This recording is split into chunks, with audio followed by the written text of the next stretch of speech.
ஒரு நபர் வந்து தன்னை மறந்து போயிட்டு என்னையவே நான் இப்போ தான் கண்டுபிடிச்சிக்கேன்னா எவ்வளோ பெரிய லூஸாக இருக்குன்றது தான் பார்ப்பாங்க. அது ஒருத்தி வந்து தன்னையே இழந்துட்டா அப்படின்னா அவன்கிட்ட அடிக்ட் ஆகிட்டான். அவன்கிட்ட போய் அடிக்ட் ஆகிட்டான் அப்படின்னாலே அவனை டாக்ஸிக்னு சொல்கிறதுக்கு அவளை டாக்ஸிக்னு சொல்கிறதுக்கு இவனுக்கு அருகதையே கிடையாது. உன் அறிவு அவ்வளோதான். ஒருத்தி மேலே விழுந்து அவளை வந்து தீவிரமாக காதலிச்சு அவள் என்னை நானே மீட்டுட்டேன் அப்படின்னா அப்போ நீயே ஓன்ட்ட இல்லை, உன் அறிவு ஓன்ட்ட இல்லை, உன் உடம்பு ஓன்ட்ட இல்லை, எல்லாமே இல்லை, எல்லாத்தையும் கொடுத்துட்டேன். அப்புறம் எப்படி இன்னொருத்தனை குறை சொல்லுங்க? டாட்டூ போடுறவன்லாம் ஒருத்தர் உதாரணத்துக்கு சொல்கிறேன், அதெல்லாம் அப்புறம் நம்ம பேசுவோம் டீட்டெயிலாக. அவன் பார்த்தீங்கன்னா அவனுக்கு அடிக்ட் ஆயிடுவாளுங்க. டாட்டூ போடுறது என்ன, உனக்கு பிடிச்ச டாட்டூ அவன் போட போகிறான், ஒரு கலைஞன். அவன் எவ்வளோ 5000 கேட்குதா, 10,000 கேட்குறானா, 3000 கேட்குறானா கொடுத்துட்டு நீ டாட்டூவை போட்டு வரவன். அவனை பார்க்குறதுக்காகவே அவன்கிட்ட வந்து இன்ட்ராக்ட் பண்ணுறதுக்காகவே இவளுக்கு போய் டாட்டூ போடும்போது அவன் என்ன பண்ணுவான்? நீங்கள் தான் தேடி போகிறீங்க. அவன் வீட்டுக்கு வரான். அதே மாதிரி ஹேர் ஸ்டைலிஸ்ட் ஒருத்தர், உனக்கு அழகாக இருக்கணும்னு ஹேர் ஸ்டைல் பண்ண போகிறேன்.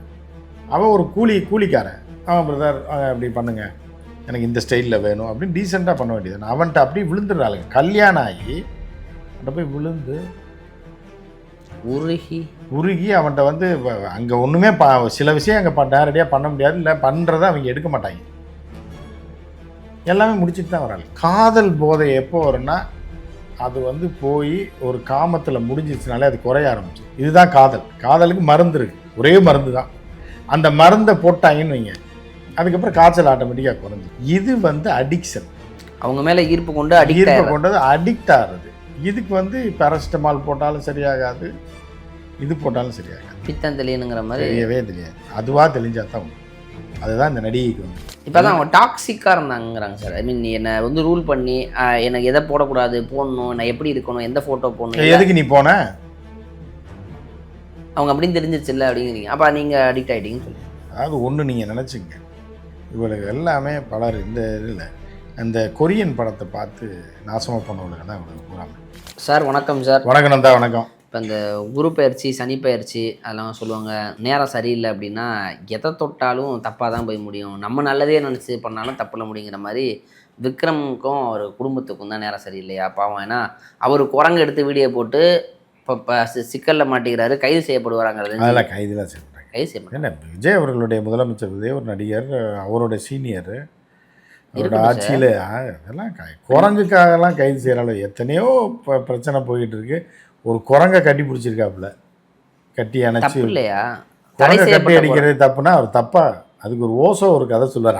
அது வேற ஒரு பாதிரியார் வந்து அது வேற, அது வேணாம்னு வச்சிங்களா, அது சொன்னால் ரொம்ப நாராசமாக இருக்கும் அந்த ஓசோ கதை. வேணால் லைட்டாக அவங்களுக்கு ஹிண்ட்டு வேணால் கொடுக்குறேன். எப்படின்னா, இங்கே குரங்குன்னு ஆரம்பித்ததுனால ஒரு தீவுக்குள்ளே ஒரு கப்பல் போய் மோதிடுது. அதில் ஒரு பாதிரியார் 2-3 பேர் போகிறாங்க. போய் அடித்து மோதினதில் கப்பல் தெரிச்சு ஆளுக்கு ஒரு கட்டையை பிடிச்சி நீந்தி எங்கே போகிறாங்கன்னா தீவுக்குள்ளே போயிடுறாங்க. போய் கிடைக்கிற தேங்காய் பொறுக்கி தின்னுக்கிட்டு இப்படி இருக்கிறாங்க. காப்பாற்ற யாருமே வரல. மாதக்கணக்காயிடும். இதில் வந்து இவங்க இந்த 3 பேர் வந்து ஃபிகர் இல்லாமல் தூங்க மாட்டாங்க, பொண்டாட்டி கூட தான் தூங்குவாங்க தவிர. இப்போ இப்படி இல்லாமல் இருக்கும்போது இவங்களால் பொறுக்க தாங்க முடியல. காமம் போதை உச்சிக்கு ஏறுது. என்னடா இது, அந்த தீவில் யாருமே இல்லை, ஆண் பெண் யாருமே இல்லை. அப்படிங்கும்போது என்ன பண்ணுறாங்க, வேறு வழி இல்லாமல் அந்த குரங்கோட உறவு வச்சுக்கிறாங்க. அங்கே ஒரு குரங்கெல்லாம் இருக்குது. உடனே இந்த பாதிரியார், ஏன்னா நம்ம பாதிரியார்னு நினச்சிடேன், இது ஒரு கதை, ஓசோ சொன்ன கதையை நான் சொல்கிறேன் சரிட்டா. அப்போ என்ன பண்ணுறேன்னா, குரங்கோட உறவு வச்சுன்னா இந்த பாதிரியார் அசிங்கமாக வைகிறார். நீங்களாம் மனுஷனாயா, காமத்தை அடக்க முடியாமல் இந்த மாதிரி குரங்கோடலாம் உறவு வச்சுக்கிறீங்க அப்படிங்கும்போது அவங்க வந்து இல்லைங்க உங்களுக்கு தெரியல. என்ன எனக்கு தெரில, என்ன மனுஷனாயா நீங்களா, ஒரு 2-3 மாதமாக இருக்கோம், அதை பொறுத்துக்க முடியல. ஆனால் அவங்க சொல்கிறாங்க, எப்போ நம்ம சாவோன்னு தெரில, யாருமே வந்து நம்மளை காப்பாற்றலை. சாப்பாடும் அதே தென்னை மரத்தில் இருக்க தேங்காயும் பனை மரத்தில் இருக்கிறது, பனை மரம்லாம் அங்கே கிடையாது, ஏதோ அதையும் சாப்பிட்டு நம்ம விலையை தின்னு வாழ்ந்துக்கிட்டு இருக்கோம் ரைட்டா. இதில் இதுவும் இல்லை அப்படிங்கும்போது என்னங்க பண்ணுறது பாரியா, மன்னிச்சிங்க. நீங்கள் தயவுசெய்து நீங்கள் எங்கள் இதில் தலையிடாதீங்க, எங்களுக்கு வழி தெரில அப்படின்னு அப்படி தாறுமாறாக இது பண்ணிக்காங்க. உடனே இந்த 3 பேரும் ரொம்ப வெக்ஸ் ஆகிருக்காங்க. சரி பாதிரியார் வேறு பார்த்துட்டாரு அப்படின்ன உடனே அப்படியே மனம் வந்து போய் இருந்திருக்காங்க. திருப்பி ஒரு மாதம் ஆயிருக்கு, இன்னும் வீக்காக இருக்குது, இன்னும் சாப்பாடு கிடைக்கல. அது ஏதோ அங்கே இருக்கிறத ஏதோ ஏன்னா பீச் அது ஒரு பெரிய தீவுனா நிச்சயம் தென்னை மரம் இருக்கும், தேங்காய்களை தின்னுட்டு தான் வாழ்ந்துட்டுருக்காங்க. அப்புறம் 4 மாதம் ஆயிருக்கு. 4 மாதம் ஆன உடனே என்ன அது இப்படியே இருக்காங்க, இது போகிறாங்க. இவங்களுக்கு வேற என்னடா அது சாப்பாடும் இல்லை, பர்கர் பீஸான்னு தின்னு வாழ்ந்துக்கிட்டு இருந்தோம், எதுவுமே இல்லை, ஒன்றும் இல்லை, செக்ஸ் உறவும் இல்லை, லவ் எதுவுமே இல்லைன்னா எப்படி ஒரு மனுஷன் வாழணும், எதுக்கு வாழணும் அப்படின்ற நிலைமைக்கு வெக்ஸ் ஆகிடுறாங்க. கிடைக்கிற இதை வச்சு ஏதோ ஒன்று பண்ணுறாங்க. அப்படி இருக்கும்போது என்ன ஆகுது அப்படின்னு பார்த்தீங்க அப்படின்னா, ஒரு நாள் இப்போ 3 பேரும் காட்டுக்குள்ளே நடந்து போயிட்டுருக்காங்க. வேற ஒரு பக்கமாக நடந்து போயிருந்தா 2 நாளாக பாதிரியாரை காணோம். என்ன பாதிரியாரை காணோம், ஏதாவது புலிகிளி அடித்து தின்றுச்சா இல்லை என்ன அங்கே புலியெல்லாம் கிடையாது, குரங்கு கரடி இந்த மாதிரி மிருகங்கள் தான். போகும்போது இது ஓசோ சொன்னார்னா அப்படி இன்ட்ரெஸ்டிங்காக கேட்டுக்கிட்டு இருக்கேன் போல பகவான் ஓசோ. போனால் கடைசியில் பார்த்தா பாதிரியார் ஒரு குரங்கோட உறவு வச்சுருக்காங்க. இந்த 3 பேரும் போய் வண்டையாக வச்சுருக்காங்க. யோ நீ எங்களை சொன்ன 2 மாதத்துக்கு முன்னாடி தாங்க முடியாதா, பொறுக்க முடியாதா, இது இல்லாமல் இருக்க முடியாதா அப்படின்லாம் சொல்லிவிட்டு 3 பேர் விழுந்து சிரிச்சிருக்காங்க. உடனே பாதிரியார் கேட்ட, ஏன்டா சிரிக்கிறீங்க, நீங்கள் தாண்டா குரங்கோட உறவு வச்சிங்க அப்படின்னு சொல்லியிருக்க. அது பிரச்சனை இல்லையா, இப்படி ஒரு கேடுகட்ட கேவலமான குரங்கை பிடிச்சி நாங்களாவது பரவாயில்ல, இந்த குரங்கை பிடிச்சி இப்படி பண்ணிக்கிட்டு இருக்கியா, இப்போ இது பார்க்கவே அருவருப்பாக இருக்கு. இது வந்து ஓசோவோட கதை, நம்ம சொல்லலை, பகவான் ஓசோ வந்து சொல்லு. அது உலக தத்துவங்கள் இந்த ஆன்மீகவாதிகளெல்லாம் வச்சு செய்வார் அவர், எந்த மதமாக இருந்தாலும். ஸோ பகவான் ஓசோ சொன்ன கதை தான் எனக்கு 10 வருஷத்துக்கு முன்னாடி 20 வருஷத்துக்கு முன்னாடி படித்த ஞாபகம் வருது. அந்த மாதிரி எதுவும் பண்ணல, நான் குரங்கு அது யாருமே பண்ணல. இப்போ நீங்கள் சொன்னதுனால எனக்கு இந்த கதையை வந்து தட்டி விட்டீங்க, மெமரியில் வந்து இப்போ ரெஜிஸ்டர் ஆயிருந்ததை டக்குன்னு நீங்கள் குரங்கு இதுன்னொடனே எனக்கு இந்த கதை வந்துச்சு. அது அப்படி செஞ்சால் தப்பு. ஒரு மனிதன் ஒரு மிருகத்தை, ஒரு கிளி, குரங்கு, ஒரு இது பூனை வளர்ப்பாங்க, நாய் வளர்க்குறத வச்சு ஃபோட்டோ எடுப்பாங்க. சில நடிகைலாம் நாயை வச்சு கொஞ்சம் மாதிரி போடுவாங்க. யானைக்கு இது கொடுப்பாங்க. இப்போ சமீபத்தில் கூட ஒரு நடிகை போய் யானை மாதிரியே டான்ஸ் ஆடினா, முன்னாடி யானை முன்னாடி அது கையை ஆட்டிகிட்டு இருக்கு, இவன் முன்னாடி இருந்து ஆடி காவாலா ஸ்டெப்லாம் போடும். ஆமாம். ஸோ இப்படிலாம் வந்து மிருகங்களோட ஒரு உணர்வு பூர்வமான ஒரு டச், இது எல்லா மனிதர்களுக்குமே இருக்குது, உங்களுக்கும் இருக்கும். ஒரு பெட்டு பிடிக்கும், நாய் பிடிக்கும், கிளி பிடிக்கும். அப்படி ஏன்னா நம்மலாம் மிருகங்களோட வாழ்ந்தவங்க தான், புரியுதா உங்களுக்கு? ஸோ அந்த மாதிரி இருக்கும்போது சில மிருகங்களை பார்க்கும், உராங்குட்டான். இப்போ நீங்கள் தாய்லாந்தில் பார்த்தீங்க அப்படின்னா இதுக்கு ஒரு தனி குரூப் இருக்குது. பெண்கள், பெருவாரியாக பெண்கள் வந்து என்ன பண்ணுவாங்கன்னா யானை மசாஜ் பண்ணிக்குவாங்க. தும்பிக்கையிலே மசாஜ் குப்பரப்படுது, தும்பிக்கையில் காலை வச்சு மிதிக்கணும். காலை அது ஏறி நிற்காது, ஏறி நின்னா சாணி சட்னி ஆயிடுவானுங்க, அதை அப்படியே அமுக்கி கொடுக்கும். யானை எறும்புகள் லைட்டாக எறும்பு ஊறுதுட்டு ஒரு மிதிச்சுன்னா அது மிதிக்காது, ப்ராக்டிஸ் பண்ண அதனால விட்டுருதா. அதே மாதிரி குரங்கு பார்த்தீங்களா, இப்போ தோளில் கை போட்டால் அது முத்தம் கொடுக்க ட்ரை பண்ணும். ஆமாம், தாய்லாண்டில் அது ஜூலே வச்சுட்டு அது. ஆமாம், இந்த மாதிரிலாம் சில பேர் விருப்பப்படுவாங்க. அங்கே தாய்லாந்தில் போய் சில பேர் சரக்கடிப்பா, சில பேர் மசாஜுக்கு போவாங்க, சில பேர் சாண்ட்விச் மசாஜ், இப்படி பல்வேறு. சில பேர் கோயிலுக்கே போவாங்க. சீனர்கள்லாம் அங்கே நல்ல புத்த கோயிலெலாம் இருக்குது, அதுக்கு வருவாங்க. ஆன்மீகத்துக்கு வரவங்க இருக்காங்க, ஏன்னா அரண்மனையை பார்க்க வரவங்க இருப்பாங்க. இப்படி நிறைய விதமாக இருக்காங்க. குரங்கிட்ட ஃபோட்டோ எடுக்கிறவனும் ஒரு குரூப் இருக்காங்க. குரங்கு, யானை மசாஜ் பண்ணுறவன், புளியை பிடிச்ச மாதிரி ஃபோட்டோ எடுக்கிறது, இப்படி இருப்பாங்க. ஒவ்வொருத்தரும் ஒவ்வொரு விருப்பம். அது மிருகத்து மேலே இருக்கக்கூடிய அது பாசம்ன்றது நம்ம ஒன்றா வளர்ந்துருக்கோம். அதோட ஒரு காலத்தில் நம்ம மீன்ஸ் நம்ம இல்லை, நம்மளுடைய மூதாதையர்கள் எல்லாம் அது ஒரு விருப்பம் வரதாச்சு. சில பேர் டக்குன்னு இந்த குரங்கு அழகாக இருக்கே, டக்குன்னு மடியில் வச்சு எடுத்துக்கலாம்னு சொல்லி எடுத்திருக்காப்புல விக்ரம். வேற என்ன பண்ணார் அவர்? அதுதான் ஃபோட்டோ எடுத்திருக்காரு. அதான் தடை, நாயை வச்சு எடுக்கிறது இல்லையா? அது தடை செய்யப்பட்ட குரங்கு அங்கே எப்படி வந்துச்சுன்னு கேட்பாங்கல்ல. ஆமாம், அதான் கேட்குறேன். இப்போ அவர் என்ன சொன்னார்? அது வாங்கி, அது எந்த இல்லை, எங்களோட ரிலேட்டிவோடதுன்னு இருப்பார். அவர் யாருன்னு கேட்பாங்கல்ல. அது பின்புலம் பெரிதெல்லாம் கொண்டு வரும். பெரிய எப்படி போனாலும் குரங்கை தூக்கிட்டு போயிடுவாங்க ஃபாரஸ்ட்டில். எப்படியும் அந்த குரங்குக்கு சாவு நிச்சயம். இப்போ நல்லா வாழ்ந்துருக்கும் ஏசியில். ஆமாம், ஐஸ்கிரீம்லாம் சாப்பிட்டு வளர்ந்துருக்கும், எல்லாம் வளர்ந்துருக்கும். ஃபாரஸ்ட் டிபார்ட்மெண்ட்டில் தூக்கிட்டு போனாங்கன்னா அது செத்துரும். வெயிலில் போய் தண்ணி இல்லாமல் கொண்டு போய் அது மிருகத்தை இயற்கையாக காட்டுக்குள்ளே விட்றோன்னு சொல்லி விடுவாங்க. அது வந்து ஐஸ்கிரீம் சாப்பிட்ட குரங்கு எப்படி அங்கே போய் திருப்பி போய் இது பண்ணும்? சாக்கோபாரும் வெண்ணிலா ஏசியில் வளர்ந்துருக்கும் அது, புரியுதா? இப்போ கொண்டு போய் காட்டுக்குள்ளே விட்டால் திக்கு திசை தெரியாமல் அது கிணறி போயிடும், சனை போயிடும். அப்போ அதான் இப்போ விக்ரம் மேலே பெருசாக நடவடிக்கை எடுக்க மாட்டாங்க. அதுதான் இப்போ அந்த குரங்கு தான் பாவம். இப்போ குரங்கு மேலே தான் நடவடிக்கை. விக்ரம் போட்ட ஃபோட்டோவில் குரங்கு வாழ்க்கை நாசமாக போச்சு, அவ்வளோதான். இன்னொரு இதில் இன்னொரு விஷயம் என்ன அப்படின்னா, இப்போ நீங்கள் ஊட்டிலாம் போனீங்கன்னா அதுக்காக தான் வந்து மிருகங்களுக்கு வந்து எந்த உணவுமே போடக்கூடாதுன்னு, புரியுதா? பாம்பேயில் பார்த்தீங்க அப்படின்னா என்ன இருக்குன்னா, பாம்பே இந்தியா கேட் இருக்கும். இந்தியா கேட்லேருந்து அங்கே வந்து ஒரு ராக் இது இருக்குது, ஒரு பெரிய குடவரை கோவில்லாம் இருக்குது, முருகன்லாம் இருக்காரு. அது நம்ம தான் ஃபஸ்ட்டு எடுத்து ஒரு 15 வருஷத்துக்கு முன்னாடி இங்கே இருக்கிறது முருகன்னு சொல்லி எக்ஸ்போஸ் பண்ணோம் நம்ம சேனலில். அதை பற்றி என் புக்கில் கூட எழுதியிருப்பேன். அந்த குடவரை கோயிலுக்கு போகிறதுக்கு ஒரு மணி நேரம் போட்டில் போகணும். போகும்போது இந்த இது இருக்குல்ல, அந்த சீகல்னு ஒரு பறவை இருக்குது, அது 1000 கணக்கில் இருக்கும். அதோட வேலை என்னன்னா தண்ணிக்குள்ளே சர்ருன்னு போய் மீன் பிடிச்சி சாப்பிட்றது. அதுக்கு இவங்க குர்குரே போட்டு பழகிட்டாங்க, புரியுதா? அந்த போட்டில் போகிறப்ப குர்குரே ஒருத்தர் விற்பான், அதை வாங்கி கையில் காட்டினா அப்போ அது என்ன பண்ணுதுன்னா நோகாமல் நோன்பு கொண்டாட பழகிடுச்சு. கடலுக்குள்ளே போய் நீந்தி மீனை பிடிச்சி திங்கிறதுக்கு இவங்க கை மேலே வைக்கிறான், கொத்தி தின்னுட்டு இப்படியே பழகிடுச்சு. இது வந்து ஃபாரஸ்ட்டில் அதெல்லாம் பண்ணக்கூடாதுன்னு சொல்கிறது அதுதான். இப்போ ஊட்டி போகிற வழியில் பார்த்தீங்கன்னா குரங்குக்கு பிரியாணி போடுவாங்க, புளிசா இன்னைக்கு போட்டுருவாங்க, புளிசோறு உருளைக்கிழங்கு அந்த முட்டைக்கடை இவங்க தின்னது போக மீதியை குரங்குக்கு போட்டு வந்துடுவாங்க. அது விதவிதமாக பிச்சைக்கார மாதிரி ஆயிடும். ஒரு நாளைக்கு பிரியாணி, ஒரு நாளைக்கு மட்டன் சுக்கா, சில பேர் பழங்கள் கொடுப்பாங்க, எல்லாத்தையும் சாப்பிட்டு பழகிடுச்சு. இது எல்லாம் என்ன ஆச்சுன்னா கொரோனா டயத்தில் எல்லாமே செத்து போயிடுச்சு. ஏன்னா வேட்டையாடி திங்கிறது இந்த குரங்குகள் மறந்துடுச்சு. அதே மாதிரி இந்த சீக்கள் பூராமே செத்துருச்சுங்க. அந்த 4 மாதம் அந்த போட் சர்வீஸ் இல்லைன்னொடனே அதுக்கு மீன் பிடிக்க தெரியல. 80% பறவைகளுக்கு மீன் பிடிக்க தெரியல, செத்துருச்சு.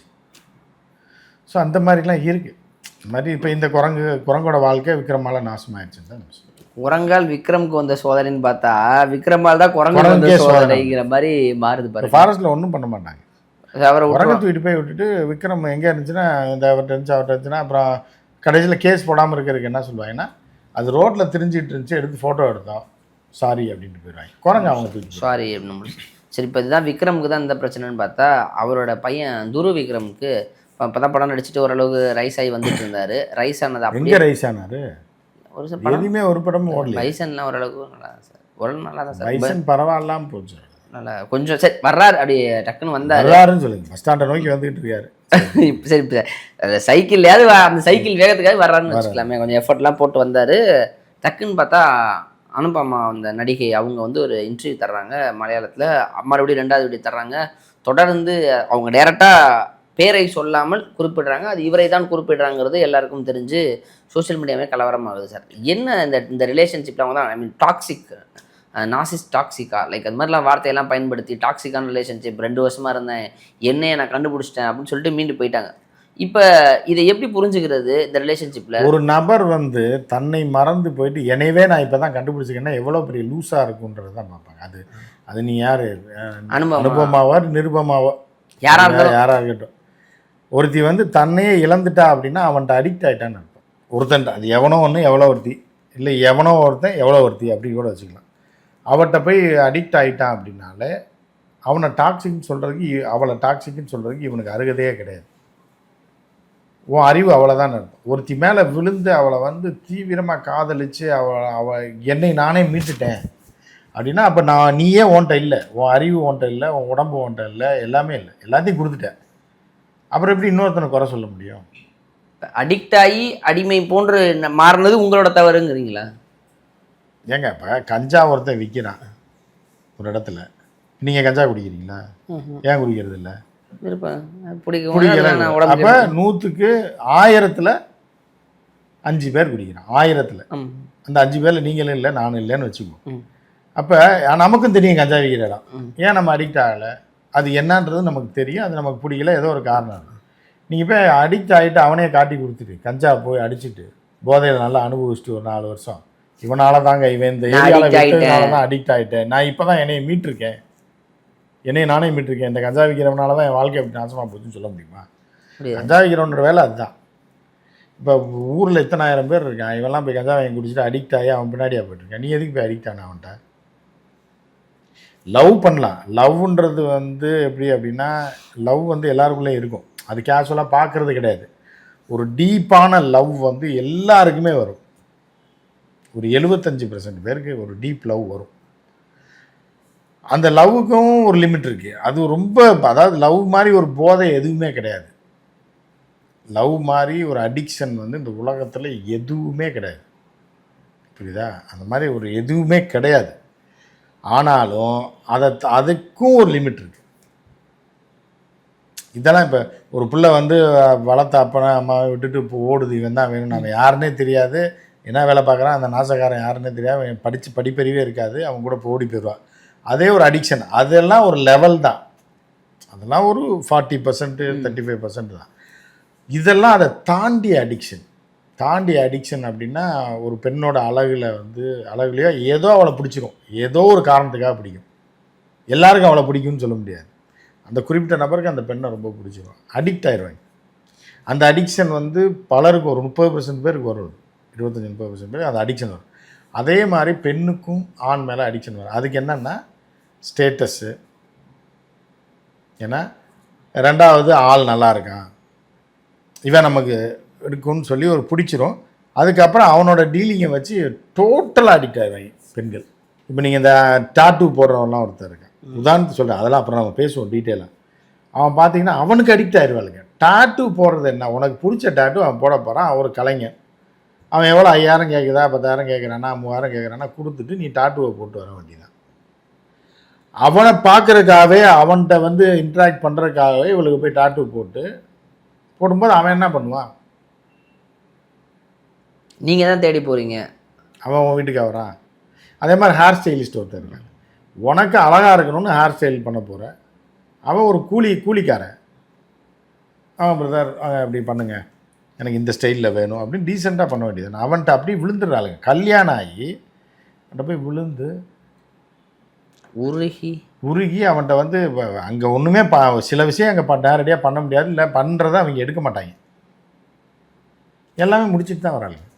ஸோ இப்படி இருந்துட்டு அப்புறம் அவன் மேலே குறை சொல்லி எப்படி? அவன் உன் வீட்டுக்கு வந்தானே, நீ அவனை தேடி போகிற, இங்கே போடுன்ற எல்லாத்தையும் இது பண்ணுறீங்க, காமிச்சிடுறீங்க. உனக்கு எதுக்கு டாட்டு, இங்கே எதுக்கு அப்படின்னா அதோட இது என்னன்றதை பிரிச்சுக்குவாங்க. அந்த மாதிரி இப்போ இந்த நடிகை, நீங்கள் சொல்லக்கூடிய நடிகை, புரியுதா?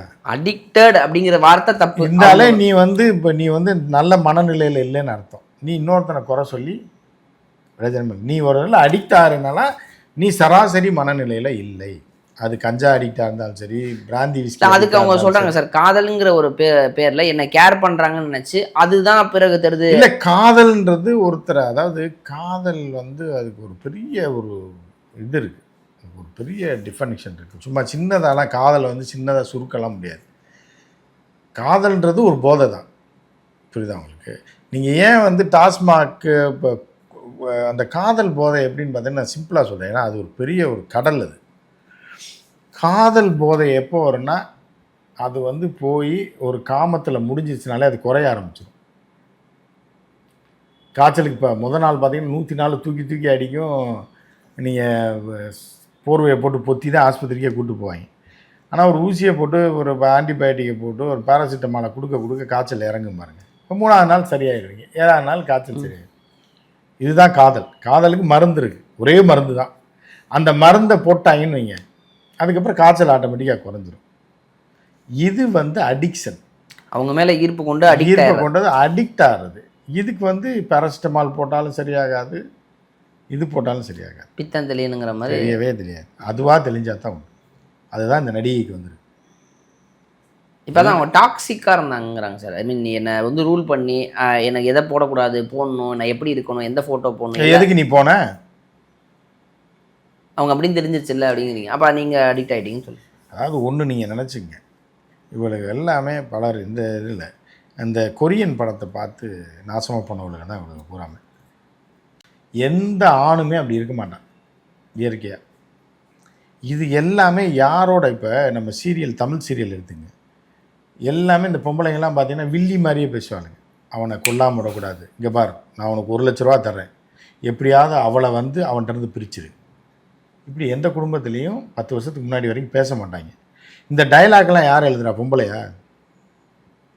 இல்லை ஒரு நடிகை எழுதுகிறாளா? இல்லை பெண் ரைட்டர் யாராவது காட்டுங்க பார்ப்போம். இந்த மாதிரி எழுதுகிற ரைட்டர் எந்த பெண்ணுமே இப்படி கொடூரமான டைலாக்கை எழுதக்கூடிய மனநிலையை படைத்தவர்களாக இருக்க மாட்டாங்க.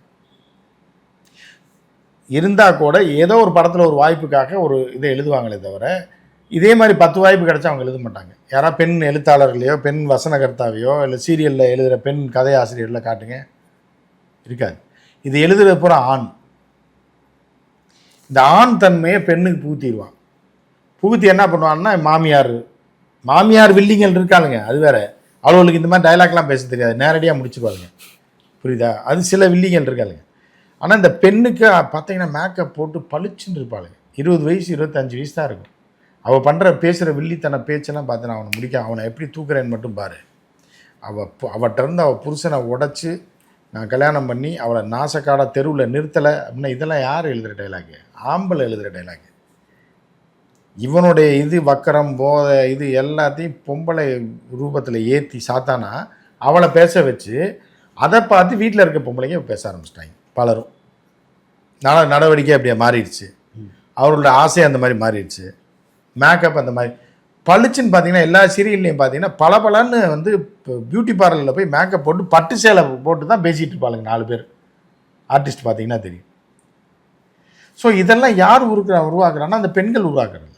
இப்போ பாலா படத்தில் போய் கேட்டு சொல்லுங்கள் பார்ப்போம். அவர் கேரக்டருக்கு பிச்சைக்காரின்னா பிச்சைக்காரியாக தான் நீ வரணும், தலையெல்லாம் சடாமுடி ஆக்கி விட்டுருவார். இவங்க வந்து சீரியலில் என்ன பண்ணுறாங்கன்னா ஓடுதுன்றதுக்காக எல்லாருக்கும் பட்டு சேலை மேக்கப் பலன்னு இருப்பாங்க. காலையில் மாமியாரும் பலன்னு தான் இருப்பா, இவ்வளோ இருப்பா, மருமகளும் அப்படி தான் இருப்பா. ஒன்று ஒரு மியூசிக் ஒன்று திருட்டு மியூசிக் ஒன்று போடுவாங்க, டடங் டடங் டடங் டன் டன் டன் டன். இதெல்லாம் எங்கேருந்து திருடுறாங்கன்னு தெரியல. இதை பூரா ஏற்றுறது பூரா ஆம்பளை டைரக்டர், ஆம்பளை இது ஏற்றி பொம்பளை வாயிலாக சொல்லி இப்போ குடும்பத்து பொம்பளைகளையும் எல்லாத்தையும் ரவுடியாக மாற்றி விட்டாங்க. புரியுதா உங்களுக்கு? இதெல்லாம் எப்படி? இதெல்லாம் இது வந்து இந்த ஹியூமன் கேட்டல்ஸை அடிக்ட் பண்ணுறது. அதே மாதிரி தான் இந்த பாப்பா சொல்கிறது. இவன் விழுந்துட்டான். இந்த பொண்ணு வந்து டோட்டலாக தன்னே மீட்டுட்டேன் அப்படின்னா என்ன அர்த்தம்? தன்னை இழந்துட்டேன்னு அர்த்தம். இந்த வார்த்தையை நான் எப்போ கேட்குறேன்னா ஒரு 30 வருஷத்துக்கு முன்னாடி ஜக்கிகிட்ட கேட்டேன். இது கோயம்புத்தூர் சாமியார் மெடிடேஷன் முடித்த உடனே இன்டர்வியூ பண்ணிக்கிட்டு இருக்கோம். 30 வருஷத்துக்கு முன்னாடி நான் சொல்கிறேன். மெடிடேஷன் பண்ண ஒரு 30 பேர் தான் அப்போ இருப்பாங்க, 20-30 பேர் தான் இருப்பாங்க. அப்போ ஆரம்பத்தில் சும்மா குடிசையில் ஆசிரமம் வச்சுருந்த காலத்தில். அப்போ திடீர்னு ஒரு பணக்காரி, அவளுக்கு ஒரு 30 வயசு 32 வயசு தான் இருக்கும், கல்யாணம் ஆனவன், ஜகி என்னை எடுத்துக்கொள் அப்படின்றா. எடுத்துக்கொள்ளனா என்ன அர்த்தம்? அந்த இதுக்கு அடிக்ட் ஆகி, அந்த மெடிடேஷனுக்கு அடிக்ட் ஆகி அவளுக்கு இருக்கிற ப்ரெஷரு டென்ஷனில் என்ன பண்ணுறான்னா என்னை எடுத்துக்கொள்ளுன்றான். கூட்டத்தில், அவ்வளோ கூட்டத்தில் என்னை எடுத்துக்கொள், உனக்காக படைக்கப்பட்டவள் நான், என்னை எடுத்துக்கொள். அப்போ என்ன அர்த்தம்? எல்லாத்தையும் எடுத்து என்ன வேணாலும் பண்ணுன்னு அர்த்தம். ஸோ இது வந்து சினிமாக்காரன்ட்ட மட்டும் கிடையாது, சாமியார்கிட்ட மட்டும் கிடையாது. ஏதாவது ஒரு அவர்களை பெண்களை ஈர்க்கிறதுக்கான, அதான் நான் சொன்னேன்ல, முடி வெட்டுறவன் நான் அந்த தொழிலை தப்பாக சொல்லுங்கள், ஒரு அந்த ஹேர் ஸ்டைலிஸ்ட்ன்றான் இங்கிலீஷில். அவன்கிட்ட போய் தேடி போய் அடிக்ட் ஆகிறாங்க. ஒரு முடியை வெட்டி விட்டால் அது அதோட முடிஞ்சது, தேவையான காசை கொடுத்துட்டு வரலாம். ஒரு டாட்டூ போடுறவன் அவன்கிட்ட ஜாலியாக பேசிட்டு நம்ம எதாவது நல்லா பண்ணுவேன் அப்படின்னு பண்ணலாம். அவன்கிட்ட அப்போ அவன் பாட்டுக்கு அங்கே இருக்கான், அவன் தொழிலை பார்த்துட்டு இருக்கான், அவன் செய்யத்தான் செய்வான். நீயா போனேன்னா அவன் எப்படி விடுவான்? ஒரு பெண் தேடி போடுறா, ஒரு அழகான பெண்ணாக இருக்குது, பார்க்க உடலும் நல்லா இருக்குது, முகமும் நல்லா இருக்குது, அவளுக்கு அறிவு இருக்கா என்னன்றது தெரியாது.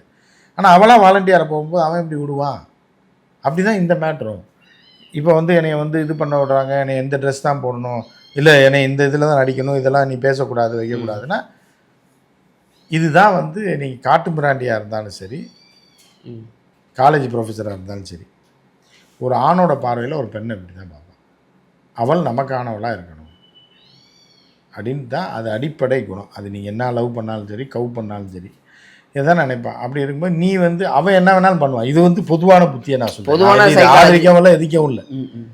அவன் என்னென்ன பண்ணால் நான் வந்து பல பேர்கிட்ட போயிட்டு இருக்கும்போது நீ ஒரு நடிகையாக இருக்க, உனையும் இப்படி தான் பண்ணுவாங்க, அப்போ நீ நடிக்க வேணாம். அந்த கண்ணோட்டத்துல ரெஸ்ட்ரிக்ட் பண்ணும்போது தான் இப்போ அவங்க வந்து இப்போ ஏன் வந்து பண்ண எனக்கு சண்டை எல்லாமே இருக்கு, எனக்கு இப்படி ரெஸ்ட்ரிக்ட் பண்றாங்க போது உங்களுக்கு கோவம் வருது. அதுதான் இந்த திருமணம் வரையும் போச்சு நிச்சயதார்த்தம்னா இந்த மாதிரி திருமணம் இல்லை, கல்யாணமாயே இப்போ டைவர்ஸ் ஆயிரம் 6 மாசத்துல. புரியுதா உங்களுக்கு? நல்ல வேலை ஆனால் நீங்க 1 வருஷத்துல டைவர்ஸ் ஆயிருக்கும். அதான் சார் இப்போ நேரடியாக துரு விக்ரம நேரடியாக தாக்காம மறைமுகமாக நேரடியாக தாக்கியிருக்காங்க. அது தாக்கினாலும் துருவ் விக்ரமோட கேரக்டர் தான். நீ ஏன் போற? நீ அந்த கேரக்டர் அப்படின்னு வச்சுக்கோங்க, ஒரு டாக்ஸிக் கேரக்டர் நபர் தான். உனக்கு டாக்ஸிக்கா தெரியுது. மேபி அவங்க பண்றதே இப்போ டாக்ஸிக். வந்து ஒரு ஷார்ட் மிடி போட்டிருக்கா அப்படின்னா அவனுக்கு பிடிக்காம இருந்திருக்கலாம்.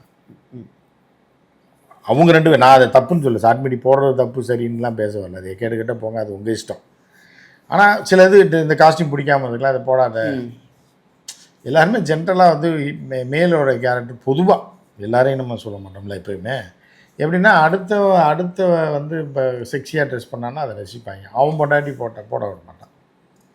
இப்போ அதுவும் மாறிட்டு இருக்கு, அந்த இதுவும் மாறிட்டு இருக்கு. நீ அதே மாதிரி போடணும்னு ஆசைப்பட்டா போட்டுக்கான்னு சொல்லி அதையும் பார்க்க ஆரம்பிச்சிட்டாங்க.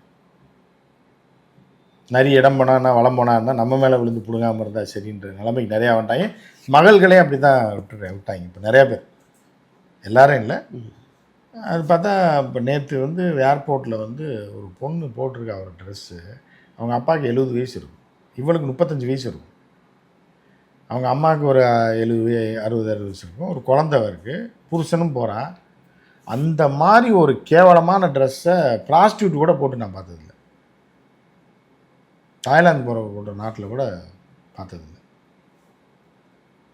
அந்த ஸ்கின்னிலே இம்போர்ட்டடு எல்லாமே அப்படியே ட்ரெஸ்ஸு சும்மா போடாமே வந்திருக்கலாம். அவங்க அப்பா 72 வயசு இருக்கும், ஃபேமிலியோடு வராங்க, ஸ்ரீலங்காலேருந்து கொழும்புலேருந்து வராங்க, இந்தியன்ஸு. ஐயோ இப்போ அது ஒரு இதெல்லாம் வந்திருக்கு, அதெல்லாம் நம்ம பேசணும். ஒரு காலத்தில் வந்து அது சரியா தப்பா கேட்டால் வந்து பூமர்ஸ் இதில் நம்மளை சேர்த்துறேன், நம்ம போடுங்கடி நாங்கள் ரசிக்கிறோம் தான் நம்ம சொல்கிறோம். இப்போ எதை வேணாலும் போடு ஓகேன்னு தான்.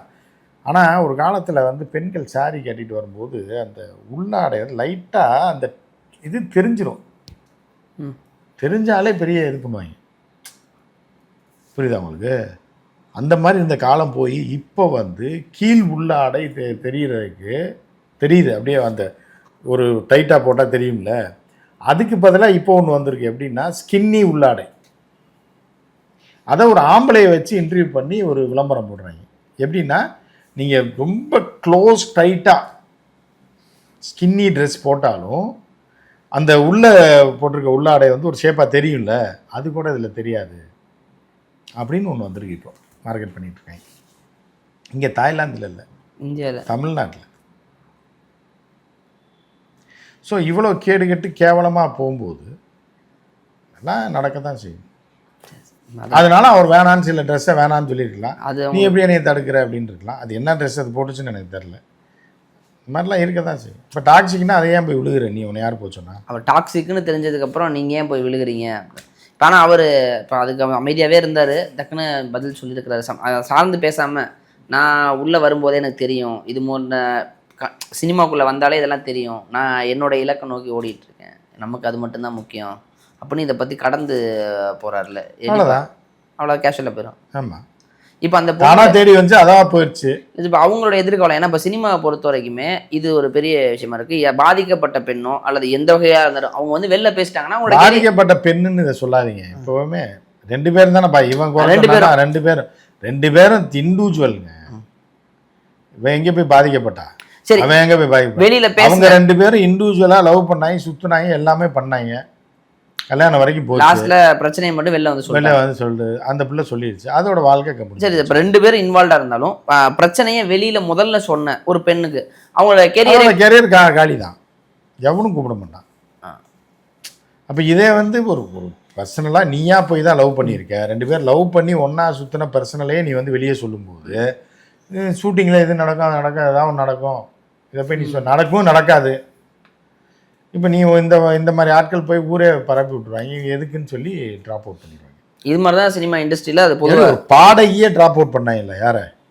ஆமாப்பா, அவங்க ஒரு பாடகியே தமிழ்நாட்டில் ட்ராப் அவுட் பண்ணி ஒருத்தன் வாய்ப்பு கொடுக்கல. இல்லை, பாடகிக்கே வாய்ப்பு தரல, நடிகைக்கு எப்படி வாய்ப்பு ஸோ அது சிண்டிகேட் அப்படி தான் செயல்படும். அதோட அதான் சினி ஃபீல்டுன்னு இல்லை, எல்லா ஃபீல்டுமே அப்படி தான். ஏன்னா சினி ஃபீல்டுனா ஊரே தெரிஞ்சு போயிடும், வேற ஃபீல்டில் தெரியாது. ஸோ அதான் இப்போ ரகசியமாகவே இது பிரேக்கப்ங்கிறது பிடிக்கல விலகினதா ரகசியமாக இருந்தது. அவ்வளோதான், நீ அனுபவிச்சிருப்ப, எல்லாத்தையும் பண்ணியிருப்ப, அவன் பண்ணியிருப்பா, அவன் உனக்கு பிடிக்கல, நீ விலகிட்ட, அவ்வளோதான். உனே அவனுக்கு பிடிக்கலன்னு அவன் விலகிட்டான், சனியும் போய் தொலையுதுன்னு நீ என்ன பண்ணன்னு அவன் சொன்னா தானே தெரியும். நீ எவ்வளோ பெரிய சைக்கோன்னு, இவ்வளோ தூரம் நீ வந்து இது பண்ணி இவ்வளோ தூரம் என்னை நான் இழந்து என்னை நான் மீட்டிருக்கிறேன்னா அப்போ நீ எவ்வளோ பெரிய முட்டாளாக இருந்திருப்ப, எவ்வளோ பெரிய போதையான அந்த பொண்ணுன்னு இல்லை. என்னடா சொன்னா ஏதோ ஒரு போதைக்கு அடிக்ட் ஆகிருக்க நீ அவன் மேலே. இப்போ நீ வெளியில் வந்துட்டேன்னா இப்போ அதை அனுபவிச்சிருக்கல, வெளில போயிட்டே இருக்க வேண்டியதானே. அதான் 2 பேர் இவனாக இருந்தாலும் யாரை துருவ இருக்காப்புல, துருவம் ரைட்டை சால்ட்டை கடந்து போட்டான், அவ்வளோதான். உனக்கு இது பிடிக்கலையா போயிட்டு வா, நீ போய் நல்லா ட்ரெஸ் உன் இஷ்டத்துக்கு ட்ரெஸ் பண்ணு, நீ என்ன வேணாலும் பண்ணிட்டு போ, என் கூட இருந்தேன்னா நீ இப்படி தான் இருக்கணும்னு அவன் விருப்பப்படுறான். உனக்கு பிடிச்சா வெளியிலனா போயிட்டே இரு, அவ்வளோதான். அதான் இப்போ 2 பேர் மேலேயும் தவறு தான் இருக்குது. ஏன்னா தவறுன்ற எங்க இது ஒரு 2 இண்டிவிஜுவலோட சொல்றதை பொறுத்து. இப்போ இவங்க சொல்லும்போது இவர் மேல தவறு இருக்கும், அவர் வந்து சொன்னாங்கன்னா இவங்க மேல தவறு இருக்கும். ஸோ அதான் அதை சுமூகமாக முடிச்சிருந்தாங்கன்னா அவங்க கேரியருக்கு ஓகே. இப்போ அது இல்லைங்கும் போது ஒரு டக்குனு ஒரு சர்ச்சைகளோ விவாதங்கள். சில பேர் சைக்கோக்கள் என்ன பண்ணுவாங்கன்னா எப்படியாவது இவனை கேவலப்படுத்தணும், அவமானப்படுத்தணும்னு பெண்களும் நினைப்பாளுங்க, ஆம்பளைங்க. அறிவுள்ளவ எவ்வளோ நினைக்க மாட்டான், சைலண்டாக போயிடும். அறிவுள்ளவர்கள் ரைட் இது முடிஞ்சு இதோட போயிட்டே இருக்கலான்றவங்க அறிவு புத்திசாலி. அதை நீ ஓப்பன் பண்ணி அவனை அசிங்கப்படுத்த எவ்வளோ நாளைக்கு நீ அசிங்கப்படுத்துவ? அவங்க கடந்து போயிடுவாங்க. பட் இவங்க பல வாய்ப்புகள் தூக்கு போட்டா கொல்ல போகிறாங்க, ஒன்றும் எவனும் உன்னை சீந்த கூட மாட்டேன், உன் கேரியர் நீயே காலி பண்ணிட்ட. இது வந்து துருவ விக்ரமுக்கும் பாதிக்கும். அடுத்த பெண்கள் வந்து ஒரு அவேர்னஸோடு இருப்பாங்க, ஓ இப்படியா இருக்குமோ அப்படியா இருக்குமோ. அதனால் அவருடைய கொஞ்சம் சரிச்சு விட்ட மாதிரி இருக்கு, ஆனால் முழு பாதிப்பு அந்த பிள்ளைங்க இருக்கும். இனிமே சார் அதான் அவங்ககிட்ட ஒன்று மண்ணாத்தாயா இருந்தீங்க, அதே மாதிரி பிரிஞ்சாலும் பிரிய வேண்டியதானே, ஏன் பொது வெளிக்கு போய் இப்போ பிரச்சனையாகி தேவையில்லாத கான்ட்ரவர்சியில் உருவாக்கிட்டீங்கிற ஒரு எண்ணத்தை தான் பார்க்குறாங்க. என்ன நடக்குதுல அடுத்தடுத்து ஒரு வீடியோக்கள் பழைய வீடியோக்கள் எல்லாத்தையும் மேட்ச் பண்ணி போட்டுகிட்டே இருக்காங்க சார். துருவ விக்ரம் தொடர்ந்து பேசினா என்னங்கிற விஷயங்கள் தெரிய வரும்னு நினைக்கிறேன். பொறுத்து வந்து பார்ப்போம் சார். நேரம் கொடுத்ததுக்கு நன்றி சார்.